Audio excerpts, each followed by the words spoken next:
Hi, I'm Tim. Welcome to our channel. Thanks for logging on. Today we're discussing the Ulysse Nardin Freak Blue Phantom. You can see this carousel silicon escapement 7-day power reserve white gold Ulysse Nardin corporate icon and purchase it on our website.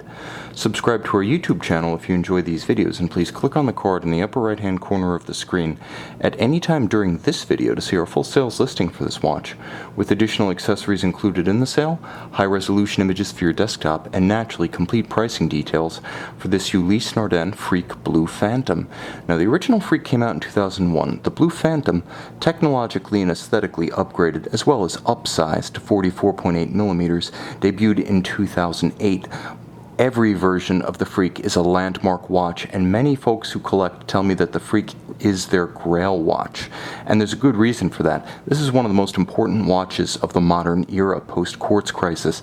Its parents include visionaries like Ludwig Axelin, master engineers like Pierre Gygax, corporate strategists who redefined brands, as in Rolf Snyder's revitalization of Ulysse Nardin, and confidence in this kind of breakthrough technology, as well as those who performed some of the fundamental engineering on predecessor movements and concepts, including Carol Forestier-Casapi, who many folks forget how to roll at Ulysse Nardin in the earliest days of the Freak's conception. Now, of course, the Blue Phantom is bigger than the original 2001 Freak, that watch being 42 millimeters across the round of the case.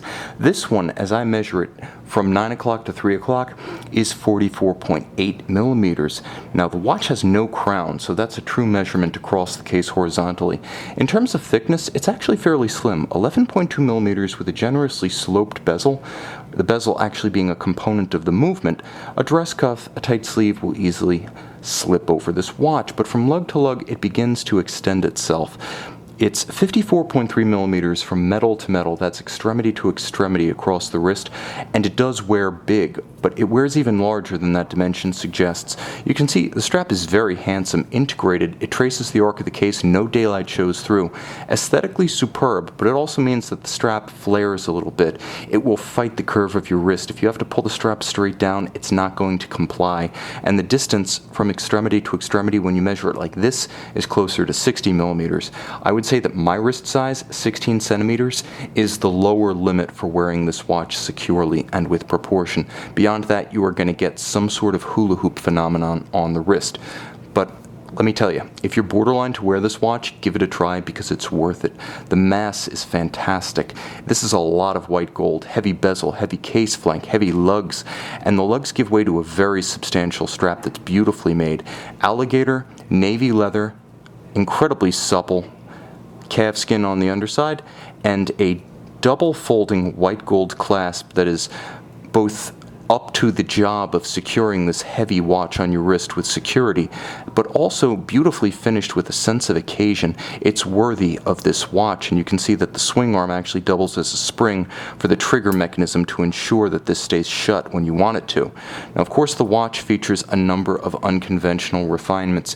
Every Freak is set using the bezel, and although the earliest versions of the watch had a freewheeling bezel that could be displaced with the slightest tap, subsequent versions, starting with the Freak 2, rely on the name plaque at 6 o'clock on the dial. When you lift it, you unlock the bezel, and now you can turn virtually the entirety of the Ulysse Nardin UN202 movement, the carousel assembly. You'll note the carousel represents the minutes, and then there is an hour indication just beneath. It literally is a movement that doubles as the hands for the watch. And of course, on the reverse side, you also have the winding mechanism, the top and bottom portions of the case, active components of the movement. And you'll see as I wind the watch, in time, you will see the mainspring through the viewports begin to coil up. As you gain experience wearing the watch, you'll begin to understand the distance between the coils and how they correspond to power reserve remaining. So they act effectively as an optical power reserve, the viewport serving to let you know when you need to wind the watch. And this is a nice watch to have in a collection because with a 7-day power reserve, it's easy to cycle through your collection and come back to the Freak without having to worry about it running down. Now, in terms of aesthetics, there's a lot going on here. We talked about the carousel. The main difference between a carousel and a tourbillon is that in the case of a tourbillon, the power to the balance and the power for the carriage are coupled together, whereas with the carousel, the power to the balance and the movement of the actual assembly are separate. So you can easily set this watch. You can wheel it around without any hazard to the mechanism. Doing this with a tourbillon would crash the movement, stop the watch, and result in a huge repair bill.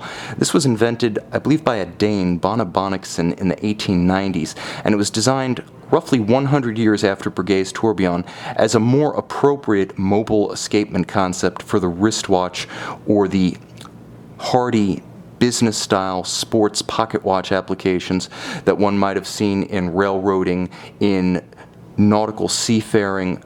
Basically, as people became more and more mobile and transportation types multiplied in the late 19th century, and again, wristwatches were on the horizon and in the prototype phase at that point, it's more robust than the tourbillon overall, and it features silicon components. The silicon components here being not quite as dramatic as seen later on, but they comprise the escapement and the hairspring, both created by Ulysse Nardin's subsidiary Sigatech for the company, so even those effectively in-house. A free-sprung balance, beating away at 4 Hz or 28,800 vibrations per hour, ensures that the watch does have a reasonable resistance to bumps and vibration on the wrist. It'll hold its regulation well. What it does not have, and you can see best from this angle why, is water resistance. It only appears to be a flying carousel. In fact, this pin holds the top of the carousel to a perforation in the crystal. So that is a through fitting that goes straight through the crystal and ensures that the watch has no water resistance. It wasn't until the arrival of the Freak Cruiser that the Freak gained even a modicum of resistance to rain or splashes. So handle the watch accordingly. But this is a watch designed to be enjoyed. Keep it away from water, but by all means enjoy this Freak Blue Phantom. It's a grail watch truly worthy of the term. You can see it and you can purchase it on our website.